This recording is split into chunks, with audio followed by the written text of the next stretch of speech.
No final do século VIII, uma onda de violência aterrorizou os moradores da costa norte da Europa.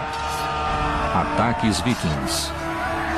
Eles saqueavam e matavam, e a cada ataque os rumores aumentavam. Foi como se as portas do inferno tivessem sido abertas. Seus líderes foram lendas vivas. Ivar, o Sem Ossos, Eric, o Vermelho, e Harold, o Dente Azul. Homens cuja fama veio da brutalidade. Nossos pesquisadores vão investigar o mundo em que viveram e revelar uma imagem de uma cultura sangrenta, mas muito avançada. Eles vão reconstruir a fortaleza de Harold, o Dente Azul, o primeiro rei dos vikings. Encontrarão sinais ocultos de uma cidade guerreira sob ruas modernas. E vão examinar a tecnologia que deu uma enorme vantagem aos vikings. Com esses barcos, os vikings puderam retraçar o mapa da Europa. Barcos como esses levaram exploradores vikings como Eric o Vermelho e Leif Erikson aonde ninguém ainda fora. Usando computação gráfica, vamos reconstruir uma civilização extraordinária e revelaremos o mundo perdido dos vikings.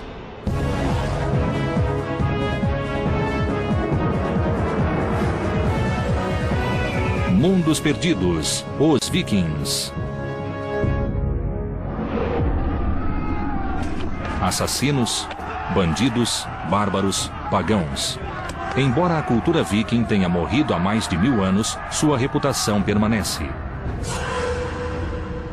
Os pesquisadores Jonathan Foyle e Helena Hamerow querem descobrir a verdade sobre esses guerreiros e seu mundo. Helena Hamerow é uma arqueóloga de Oxford e estuda culturas europeias antigas. Um dos mistérios genuínos sobre esse período é o motivo de os vikings surgirem. O que os levou a atacar e também a colonizar da forma que fizeram. Jonathan Foyle é um historiador de arquitetura que estuda construções para entender as culturas que as erigiram. Parte da experiência viking é viver com materiais brutos. A terra e o fogo, o vento e a água, eles viviam em integração com os elementos. Os historiadores sabem a data de início da campanha viking de terror, 793 d.C. Tudo começou com um ato de sacrilégio.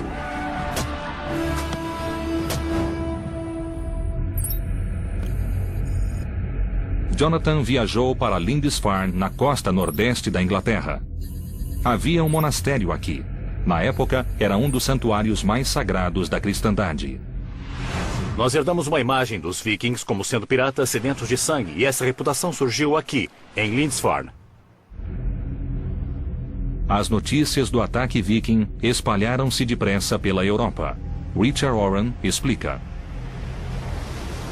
Este foi o primeiro ataque a um centro muito importante. Este foi o lugar em que um ataque aconteceu pela primeira vez. E psicologicamente foi o ataque que levou as pessoas a acreditarem que o apocalipse chegara. O ataque foi uma surpresa. Ninguém sabia dos vikings até os barcos surgirem no horizonte. Os monges do monastério não podiam acreditar que alguém pensaria em atacar seu santuário. Mas, como Jonathan descobriu, os vikings sabiam exatamente o que faziam. O que havia aqui para os vikings? Saque. Objetos valiosos, pequenos objetos de metal e coisas assim. Mas eles também queriam escravos, que eram uma cara mercadoria. O mosteiro era famoso pelas relíquias e tesouros. Sua única proteção era a fé. Acreditavam que ninguém ousaria violar o solo sagrado. Eles não tinham defesas, era um mosteiro. Mas eles deviam ter uma muralha ou coisa assim ao redor do mosteiro. Algo como isso aqui. Tinham, sim, um muro que circundava todo o lugar. Ele separava o espaço sagrado interior do mundo externo. Mas era, de fato, apenas uma linha de demarcação. Subindo até o ponto mais alto da ilha, Jonathan e Richard criaram uma imagem da comunidade que os vikings destruíram. O que os vikings viram por aqui há mais de 1000 anos? Certamente nada como isto. Nenhuma das construções de pedra que vemos agora.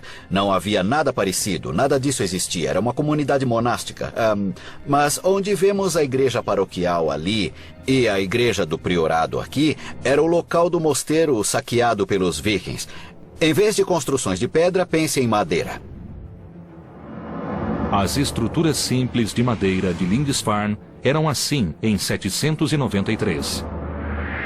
Essas construções modestas continham, no entanto, um tesouro de riquezas e eram um alvo perfeito para os vikings pagãos. Este lugar era muito mal defendido, feito de material inflamável, e não seria difícil para os vikings chegarem em alguns barcos e destruírem todo o mosteiro. De modo algum. Não havia nada aqui que resistisse a eles, e se quisessem destruir, podiam apagar esse lugar da face da terra. Os ataques vikings eram rápidos. Eles chegavam de surpresa, atacavam, matavam, saqueavam e queimavam. Lindisfarne ficou em chamas, criando um padrão para os ataques vikings. O monge Alcuin, que estava na corte do imperador na Europa, escreveu cartas de condolência. Ele soubera das coisas terríveis que aconteceram aqui e, basicamente, elas foram colocadas por escrito e isso as marcou para sempre como um grande evento. E o que eles pensaram sobre esses estranhos cabeludos que provocaram tantos danos? Devem ter ficado atônitos. Basicamente, eles o consideraram como as tropas do anticristo. Esse era um exército pagão que matava homens de Deus. Eram totalmente bárbaros, assassinos cruéis e sanguinários. O ataque a Lindisfarne foi o primeiro de muitos. Mas de onde vinham os vikings? Para onde levavam os despojos? A arqueóloga Helena Hammerl foi a Estocolmo, na Suécia, na trilha das relíquias cristãs saqueadas em Lindisfarne.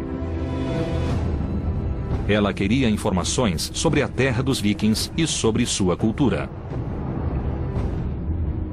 No Museu Nacional, Helena encontrou-se com o curador Kent Anderson para ver as peças. Nós temos muitos objetos. Objetos do mundo árabe e objetos do oeste europeu.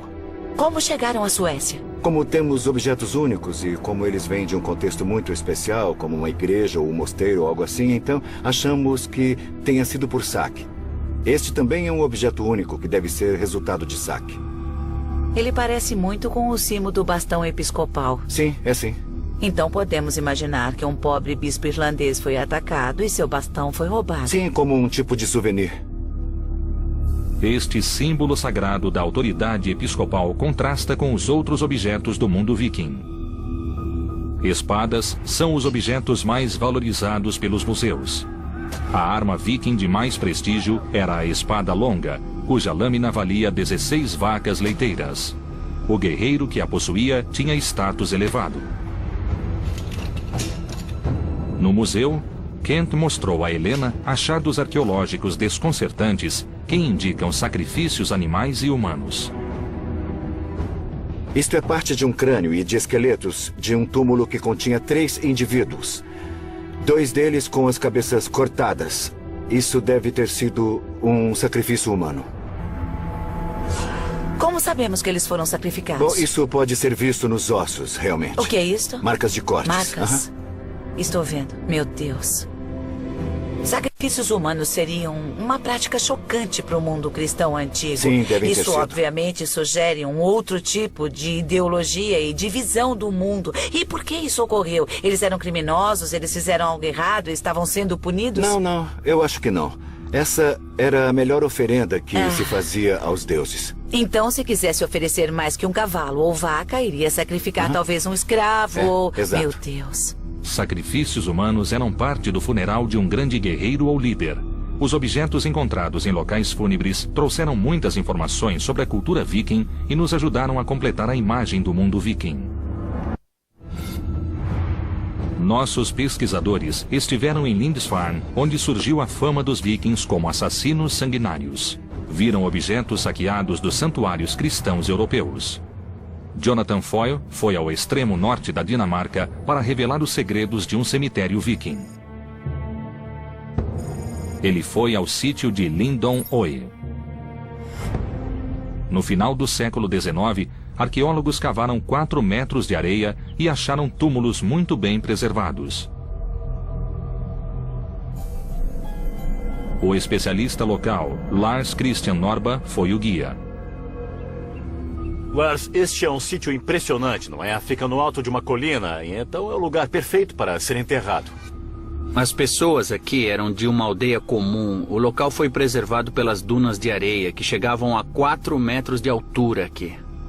Então, o dobro da minha altura. É. De areia. É, cobrindo tudo. O mais intrigante neste sítio é o estranho padrão em que as pedras foram colocadas. Círculos, triângulos e formato de navios. Essas pedras parecem um amontoado à primeira vista. É como se fosse Stonehenge. É. Mas elas têm uma ordem, não tem?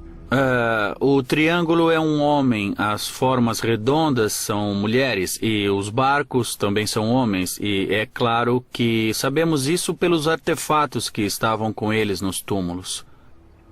Aqui tem a forma de um barco. É. Essa aqui é muito grande, não é? Se eu estivesse enterrado aqui, acho que não iria ocupar tanto espaço. Não, você seria cremado e ocuparia menos espaço do que agora. A pira funeral viking era uma plataforma de madeira sobre 4 postes com o cadáver no alto. Embaixo dela eram colocados galhos sobre suportes de madeira. A estrutura queimava com um calor intenso. Depois da cremação, os restos calcinados e as oferendas aos deuses eram enterrados e circundados com pedras.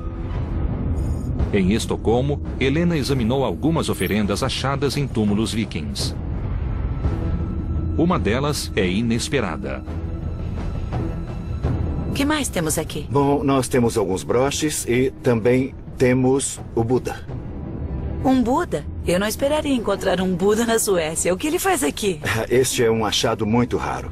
Foi produzido no norte da Índia e deve ter sido vendido. Os túmulos vikings têm itens de locais tão distantes quanto a América do Norte e a Índia. Como não há evidências históricas de ataques vikings a esses locais, os objetos devem ter chegado à Escandinávia por comércio. Parece que a rede de comércio viking cruzava o mundo. E isso sugere que eram mais sofisticados do que se supõe.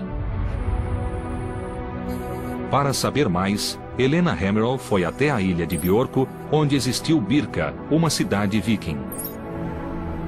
1200 anos atrás, ela era um importante porto na costa do Báltico.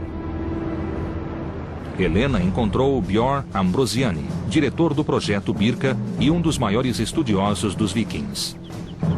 Esta área tem clima úmido e as estruturas de madeira da cidade apodreceram há tempos, mas cobriam uma área equivalente a 30 campos de futebol.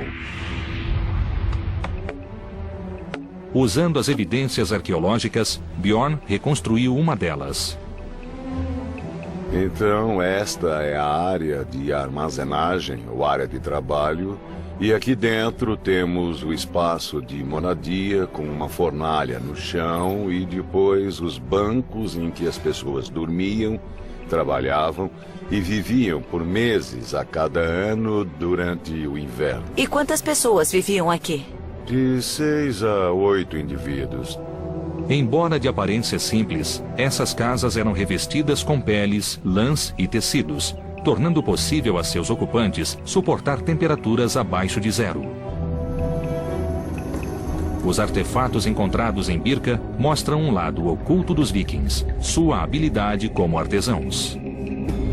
Que tipo de evidências vocês têm do trabalho com bronze? Que tipo de materiais acharam? Temos cerca de 25 mil peças como esta. Certo, temos uma peça de cerâmica queimada com alguns desenhos.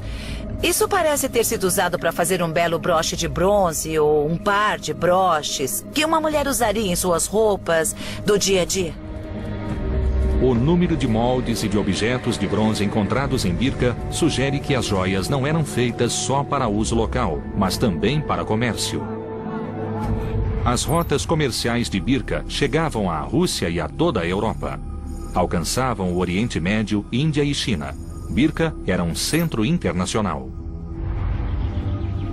O sucesso de Birka trouxe problemas, e é claro que eles precisavam de defesas.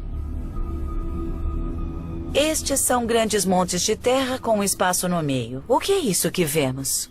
São os muros da cidade, e este é um dos portões.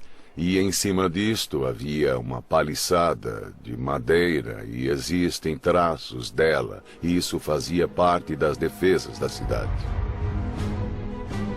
As defesas circundavam uma área de mais de 445 mil metros quadrados e indicam um equívoco atual sobre a cultura viking, pois os muros de Birka foram construídos para bloquear os homens que os moradores chamavam de vikings.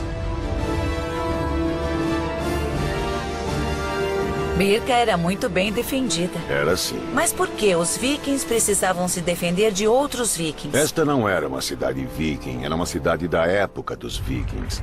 Os vikings eram piratas do mar que saqueavam outros vikings. O nome viking foi atribuído a uma civilização, mas originalmente se referia às ações de poucos. Agir como viking significava atacar. Então não devíamos nos referir aos moradores de Birka como vikings, e sim como comerciantes bastante pacíficos. Realmente parece que os vikings eram apenas essa elite militar que se parece um pouco com a máfia. Isso mesmo. Como o maior e mais rico centro comercial da Escandinávia, Birka era bem defendida e permaneceu próspera por 200 anos. A cidade repeliu um ataque após o outro. Seu declínio foi lento. O nível do mar baixou e o porto deixou de ser navegável.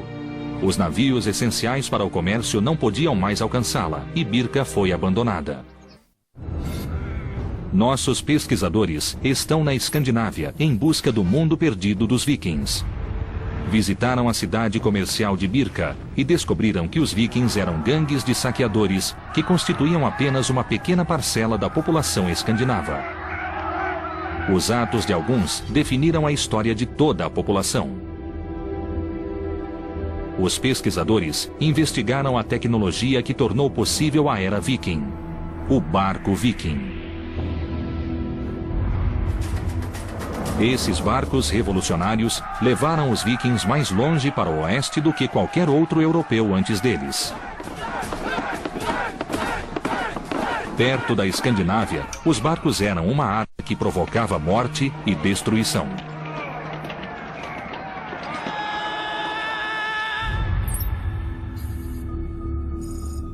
Jonathan Foyle visitou o Museu de Barcos Vikings em Oslo, na Noruega.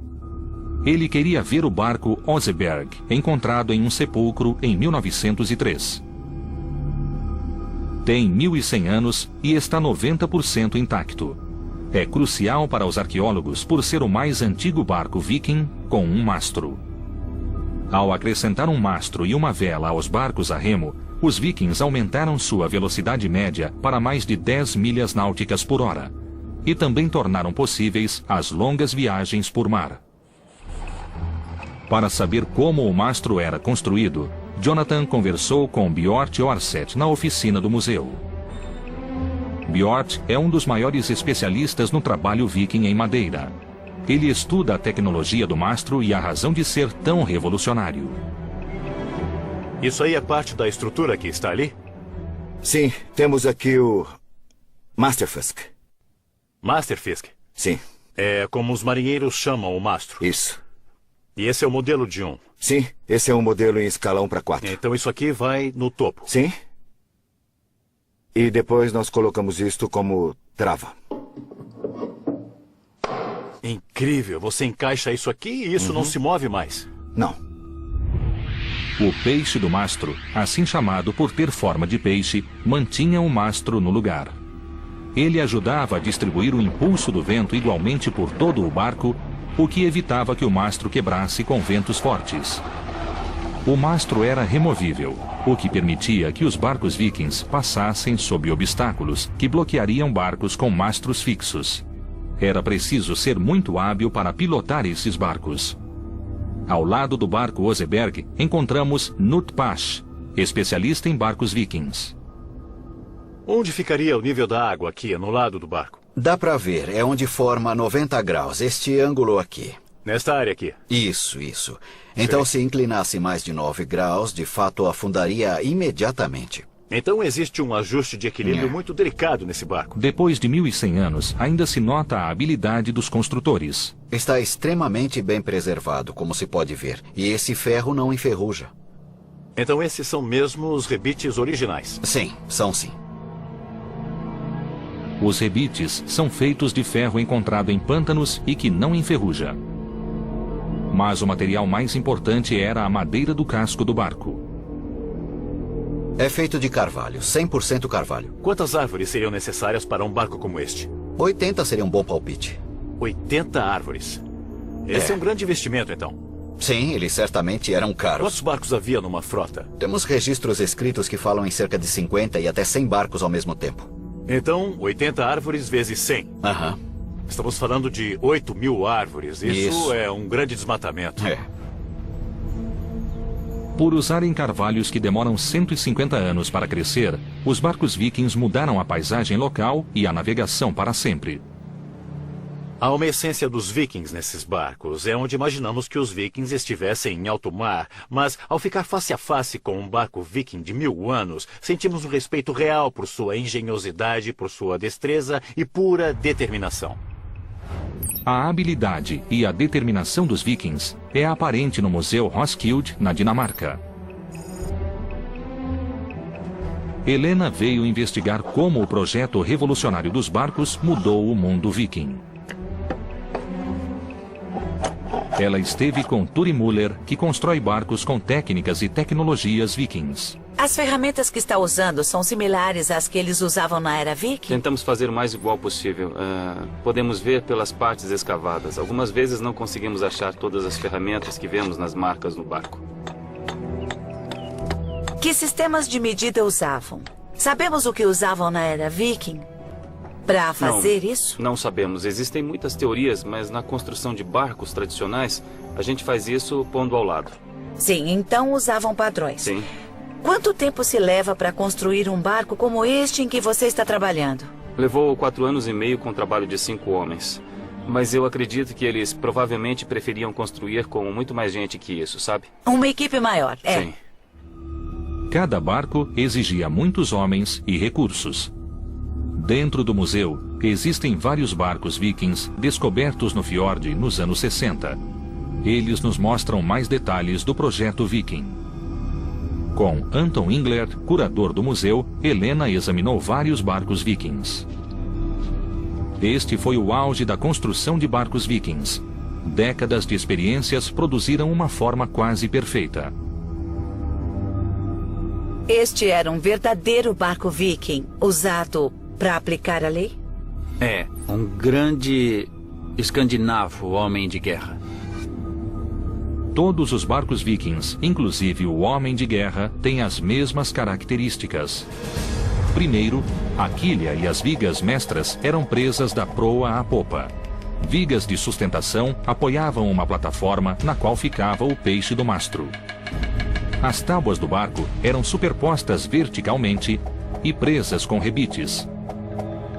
O barco tinha 3,5 metros de largura e 30 de comprimento. Por último vinham os escudos de proteção, os remos, o leme, o mastro, o cordame e a vela. O Homem de Guerra levava de 70 a 80 vikings e sempre havia 60 remando. Seu casco raso tornava possível ir a qualquer lugar. Este barco tinha um casco de não mais de 3 pés ou 1 metro. E isso tornava possível navegar em qualquer rio da Europa. Então, esses eram barcos muito flexíveis que podiam cruzar um oceano, subir e descer a costa e também podiam navegar terra dentro. Poderia chamá-los de barcos anfíbios. Essa flexibilidade foi crucial para seu sucesso, pois podiam atacar rio acima, longe da costa. Helena queria descobrir como era a vida a bordo, e Anton lhe mostrou uma das réplicas.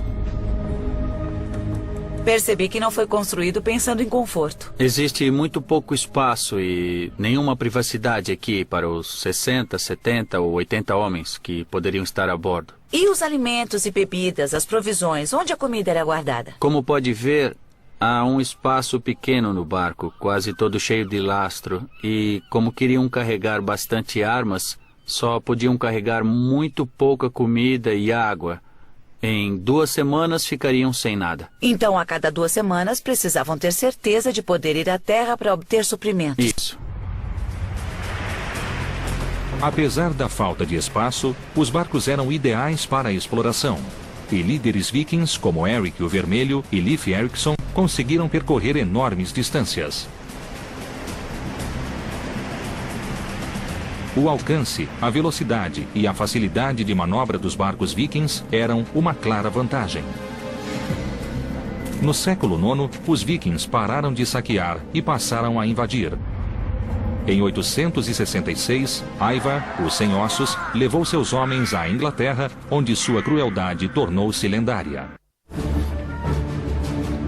Nossos pesquisadores visitaram a cidade viking de Birka, importante porto comercial do Báltico, e viram como o projeto único dos barcos vikings os ajudou a saquear a Europa. Jonathan Foyle foi até as Ilhas Britânicas, onde os saqueadores transformaram-se em colonos. Essa mudança influenciou os vikings em toda a Europa. Em 865, o líder viking Ivar, o Sem Ossos, partiu com seus homens. Seu alvo era a cidade de York, capital da Nortúmbria, no nordeste da Inglaterra. Jonathan visitou a cidade para descobrir como ela era quando os vikings estavam se aproximando. Em 866, uma frota de barcos vikings foi avistada no rio Ouse. Isso foi 70 anos depois do primeiro ataque a Lindisfarne. E vieram em grande número porque as regras do jogo haviam mudado. Essa frota não veio apenas saquear a cidade. Eles vieram conquistá-la. O massacre foi terrível. York foi conquistada e seus habitantes foram mortos. Mas a crueldade foi além disso. Ila era um dos reis da Nortúmbria e sua capital era York. E é claro que ele se opôs à conquista de Ivar, o Sem Ossos. E o tratamento que ele teve ao ser capturado foi águia de sangue. Isso significa que os vikings abriram o seu tórax, tiraram os seus órgãos e depois expuseram as costelas como as asas sangrentas de uma águia. E essa foi uma clara mensagem para o povo de York, que no mínimo os vikings eram pessoas a serem evitadas. Ivar mudou o nome da cidade para Jorvik. Situada no ponto de encontro de 2 rios e com acesso às rotas comerciais europeias, York era importante para os vikings. Eles deixaram marcas aqui. Jonathan explorou a herança viking que ainda existe na cidade moderna. A York moderna ainda tem nomes de ruas dados pelos vikings 1000 anos atrás. Nós temos a Ness Gate, a rua para um trecho que relembra a geografia que eles conheciam na época. Nós temos a Micklegate, a grande rua. Essa foi sua experiência do tamanho das ruas que eles criaram. E temos também a Coppergate, um lugar onde faziam xícaras. Então, desde a geografia até o lugar em que viveram e seu trabalho, a York viking ainda existe aqui hoje. Embaixo da moderna rua Coppergate, os arqueólogos fizeram uma descoberta extraordinária. Bem preservados no solo pantanoso, eles encontraram sinais de 8 casas vikings do século X. Jonathan foi ao centro Jorvik, construído ao redor das ruínas. Aqui, o arqueólogo Richard Hall explicou a importância do lugar. Então, Richard, de repente vocês descobriram 8 casas vikings? Foi empolgante e muito importante encontrá-las tão bem conservadas. Ninguém vira algo assim antes. Os arqueólogos costumavam achar esqueletos de casas, mas aqui elas estão em 3 dimensões. Em alguns pontos tem 1,80 m de altura. São as casas vikings de madeira mais bem conservadas. As madeiras conservadas no solo indicam como a estrutura foi construída. Primeiro era cavado um porão com 2 metros de profundidade e revestido com pranchas de carvalho. Depois, grandes pilares de carvalho eram fincados no chão a intervalos regulares. Eles sustentavam as grandes vigas que eram a primeira parte da estrutura. Richard, eu não estou vendo juntas nem cavilhas. Como é que isso fica firme? A pressão mantinha esta construção firme, sem pregos nem cavilhas. Só a pressão de uma tábua sobre a outra. Sem nenhum acessório de metal. Isso mesmo. Às vezes vemos marcas de ferramentas, vemos buracos de cupins em alguns pilares. E se for até o alto, bem lá em cima, dá para ver que há um buraco bem no meio do pilar. Achamos que então havia um pilar correspondente do outro lado e que havia uma viga horizontal mantendo os dois separados e sustentando o piso acima. Esta é uma forma de construção bem conhecida, é muito firme e muito simples. Este nível subterrâneo era engenhoso. Usava poucos materiais de construção e fortalecia a estrutura. Acima do solo, pilares de madeira eram encaixados nas vigas e, por fim, vinha o telhado de palha e as paredes feitas com pranchas. A partir das ruínas das casas, podemos revelar como era Coppergate durante o período viking. As casas eram bem alinhadas na rua e nos porões havia oficinas que produziam mercadorias para esse próspero centro comercial. O solo pantanoso incomum de Coppergate também revelou milhares de objetos que proporcionam um vislumbre do mundo viking.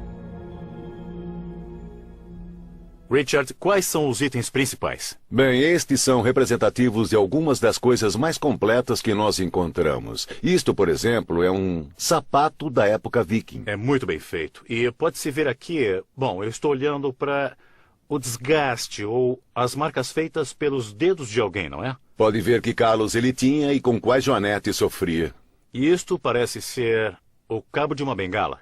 Bem, quando você come, isto é o que sai pelo outro lado. Os arqueólogos guardam coisas estranhas. Mas isto tem muita informação, diz o que eles comiam e aprendemos sobre a dieta viking. Achamos tigelas de madeira como esta e Coppergate era a rua dos fabricantes. Era aqui que colocavam a comida. Eles gostavam de escolher a melhor madeira para essa finalidade. Eles eram mestres com a madeira, não é? Isso é chifre de veado, o plástico da era viking. Eles não desperdiçavam nada. Não, eles se asseguravam de usar as matérias-primas do melhor modo possível e extrair o máximo do que tinham. Jonathan esteve na Escandinávia para entender o mundo perdido dos vikings. Mas aqui em York, ele encontrou um de seus habitantes. Richard, eu estou finalmente face a face com um viking. Face a face com um habitante de Jorvik, 1000 anos atrás. Alguém que teve um triste fim. Se olhar cuidadosamente para o esqueleto, verá que tem diversas marcas causadas por ferimentos de lâminas. Então, achamos que ele morreu em uma batalha. York era importante e foi cobiçada por vários governantes. O povo de York estava acostumado a lutar para defender a independência. Muitos esqueletos foram encontrados em York com sinais de ferimentos em batalhas, normalmente causados pela alabarda.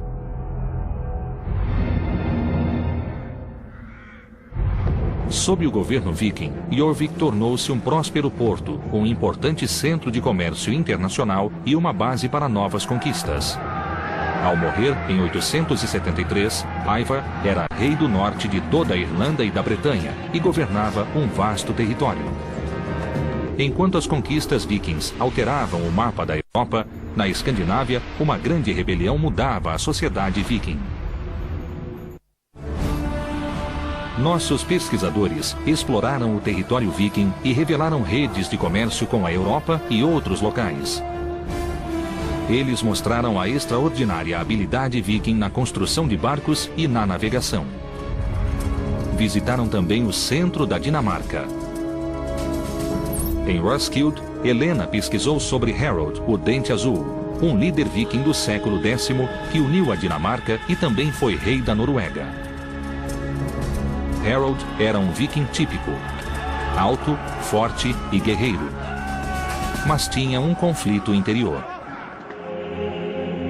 Embora nascido pagão, Harold converteu-se ao cristianismo. Para concretizar sua visão de uma Dinamarca cristã, ele ordenou a construção de acampamentos circulares, chamados de fortificações em anel, para unir as tribos vikings em luta.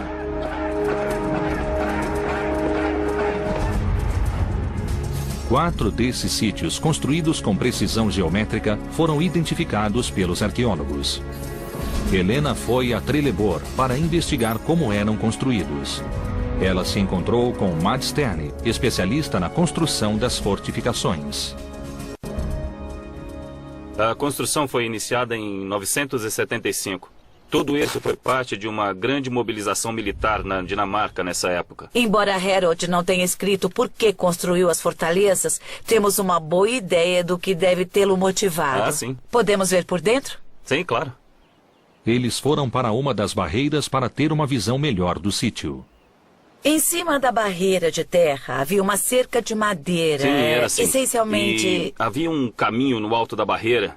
Também era fácil andar ao redor e cruzar os portões. E havia, é claro, pontes para que pudessem mover as forças muito depressa ao redor de toda a fortaleza quando acontecia uma batalha. Agora podemos revelar como essa fortificação era impressionante quando vista de fora. Rodeada por uma paliçada de carvalho com 7 metros de altura, ela era guardada por guerreiros de elite. Acreditamos que havia cerca de 400 a 500 guerreiros aqui.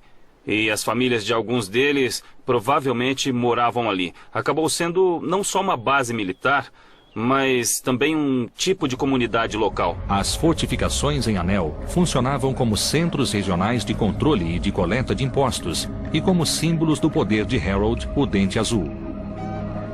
Devia haver fazendeiros que traziam provisões para os guerreiros. A ideia é que o rei e seus homens viajassem de uma fortaleza para outra e quando acabavam os víveres, eles seguiam para a próxima. Então o rei estava literalmente viajando pelo país e consumindo os impostos, praticamente comendo os impostos. Sim, é isso mesmo. A construção dessas fortalezas consumiu muitos recursos.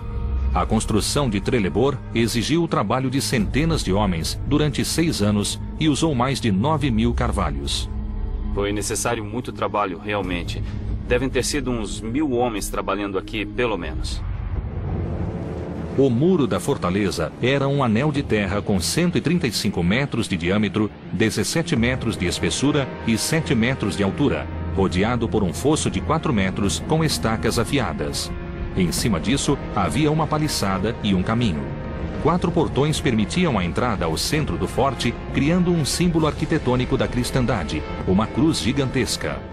Só havia uma pessoa que poderia ver isso e, na verdade, era Deus no céu.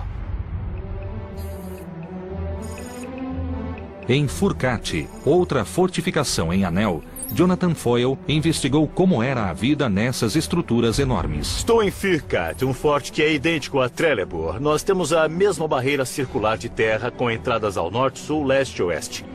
Parece que foi feita com um grande cortador de biscoitos sobre a paisagem. Jonathan investigou o que essas estruturas e os objetos encontrados nelas revelam sobre o mundo perdido de Harold, o Dente Azul.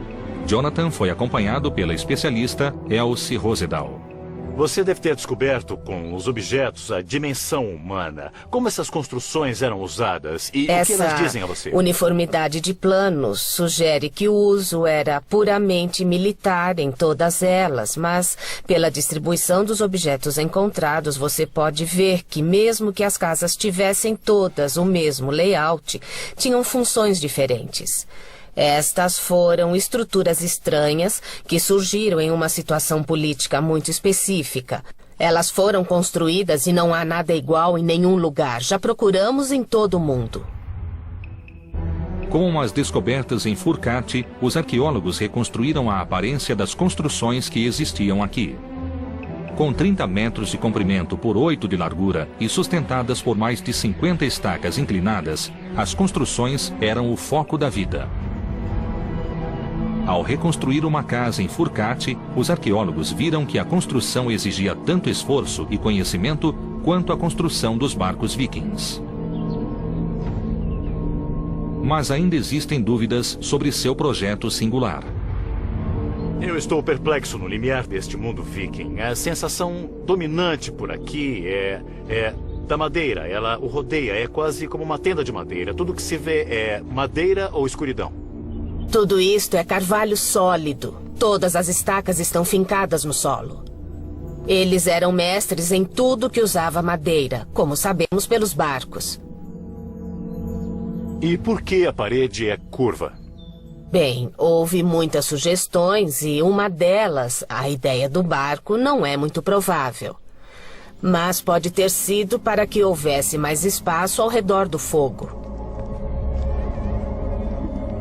No interior, Jonathan sentiu como era a vida nessas grandes salas. Eu não sei se sou só eu, mas eu sinto vontade de ficar o mais perto possível do fogo. Isso reflete o uso da casa no passado? Coisas importantes aconteciam nessas grandes salas, como, por exemplo, apresentações de poesia. Também havia todo tipo de acrobacia e coisas assim. Reconstruindo o plano da fortaleza, como era no reinado de Harold, o Dente Azul, vemos Furcate como uma estrutura monumental projetada para a guerra, mas que também era o foco da comunidade e da sociedade viking durante as épocas de paz. Porém, as fortalezas não sobreviveram ao homem que ordenou sua construção. Vikings pagãos rebeldes, liderados por seu filho, insurgiram-se contra Harold e sitiaram suas fortalezas sagradas. Houve uma revolta, liderada por seu filho Ven, o Barba Fendida, e ele foi morto. Depois dessa revolta, o novo governo não se interessou pelas fortalezas e elas foram abandonadas. Então, de fato, são fracassos. Mas fracassos esplêndidos. Você seria a última pessoa que eu pensaria que chamasse isso de fracasso por causa do envolvimento e do amor que tem por elas. As descobertas de Jonathan em Furcate revelaram a vida nessas fortalezas e também o mundo viking em transição de tribos pagãs para reinos cristãos. A civilização viking progrediu muito em 250 anos. Eles tiveram muito sucesso no que fizeram. Primeiro saqueando e depois colonizando e se fixando nas costas do Atlântico Norte. Os descendentes de Harold governaram um império que incluía Inglaterra, Noruega e Dinamarca. E os vikings fixaram-se em toda a Europa e além dela. Nossos pesquisadores descobriram que a influência viking, iniciada com a violência dos saqueadores e fortalecida com o comércio, só foi possível pelos barcos vikings. Seguindo uma trilha de pistas, eles revelaram que o mundo viking não desapareceu. A capacidade de adaptação e de evolução dos vikings levou-os a criar uma cultura nova e versátil. Essa foi uma civilização mutável, movida por tecnologia revolucionária, governada pela riqueza e que, por quase 300 anos, manteve um império que ainda é visível em muitas cidades. Este era o mundo perdido dos vikings.